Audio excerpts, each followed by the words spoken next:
What's the dumbest camera question you can ask? Well, first off, there are no dumb questions. Dumb questions are marked dumb by arrogant people. So let's make a better question, because there are some arrogant people out there. If you ask this question, you will get an arrogant answer. The question I hear often is, and I see it often in Facebook and other discussion groups, is what were the settings you used for that photo? And the settings we're referring to aperture, shutter, and ISO.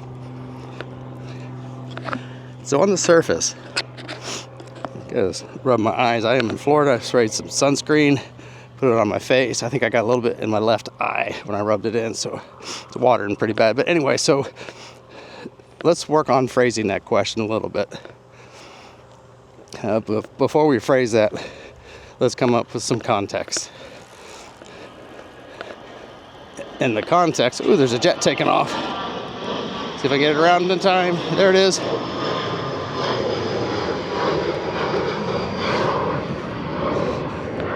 Venice airport is just to my left, I think. And it's just a small airport. There's a couple private jets and some prop planes. So, all right, let's get back to that settings question.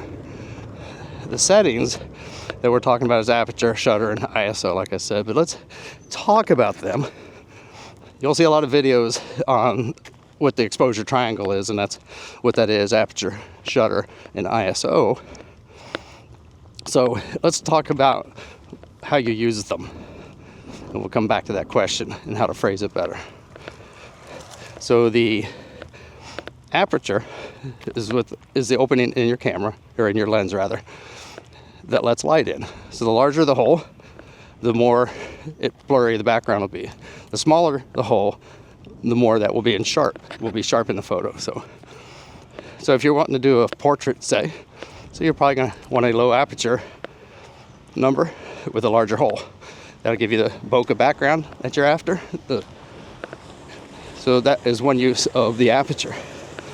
Another use of the aperture is if it's not a well-lit room, or you're at night and you're trying to compensate for the lack of light, you're going to have to go to the lowest aperture you have, realizing you're going to sacrifice the focal distance, the focal depth, not the distance, the focal depth. So you're going to play with the aperture all the way down to the bottom for those type photos. So that's what the aperture is about. The next one we'll talk about is shutter speed. Now, shutter speed is probably one of the funner ones to play with to control some creativity. The most obvious one is you want to freeze action. So you want a fast shutter speed. So if you're filming your child or grandchild's soccer game, you're going to want a fast shutter speed. So what kind of shutter speeds are you looking at? The shutter speeds for a person just walking like I am right now, probably 1/25th or 1/250. 1/250 probably a good spot to be. There's also a rule that you'll find talking about the length of your lens, the focal length. So if you have a 50 millimeter lens, you should go at least 1/50th of a second. So if you got 200, you want to go up to 1/200th of a lens. So another angle you want to look at for shutter speed is freezing the action. So to freeze the action of a walker like me right now, 1/125th is probably good. Maybe 1/150 or 200. If you are, my daughter did dance, so most of her body was pretty stationary, but her legs and feet moved quite a bit.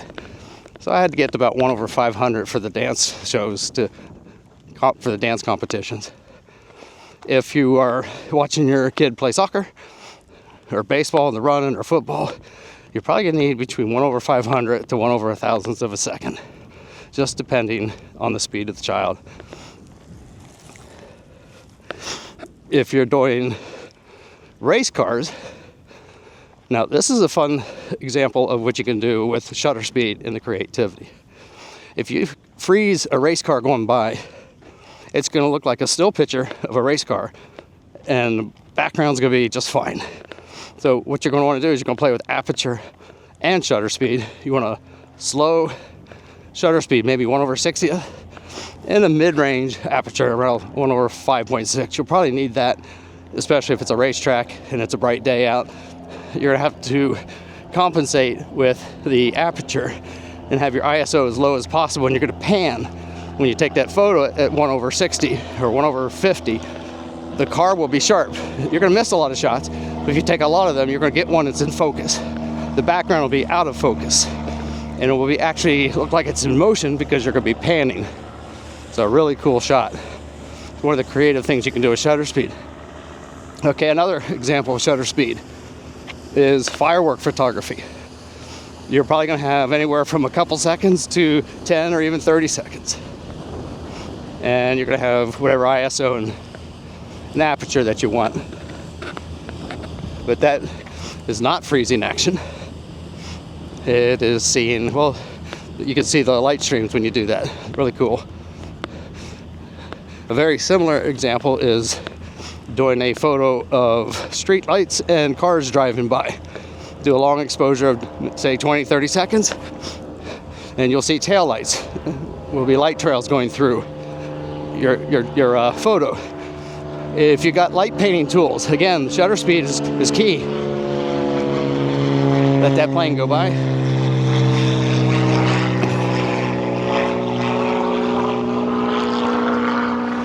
So there's a lot you can do with shutter speed. So let's stop there for a second. We talked about aperture, we talked about shutter speed. Those two settings are where you're gonna get creativity. ISO, it's all about how much light you want in. ISO, there's not much creativity that I have discovered that I can do with ISO. Aperture, I can raise and lower it to get background blurry or not blurry. Shutter speed, I can do motion, long exposure, freeze the action, a lot of different things. So let's back up here a little bit. If you're getting value out of this, hit like and subscribe, that helps. But let's go back to the initial question, the air quote, dumb question. What settings did you use? So instead of asking what settings did you use, now that you know some things that you can do with these settings, the question is better phrased. That is a really cool photo with the light trails going. How'd you do that? What settings do you use to get something like that? Now you're gonna get the photographer to open up and tell you, oh, I had a very high aperture. I set it on f11 because I wanted everything to be in focus. I didn't want a lot of light coming in. So I set my aperture to f11, like I said. Shutter speed, I set it to 30 seconds. Or I used bulb mode and I used a remote trigger to hold it open. ISO, I put it to 100. And that's how I did that. Pretty cool. Thanks for asking. That is the way you're going to get the better answers.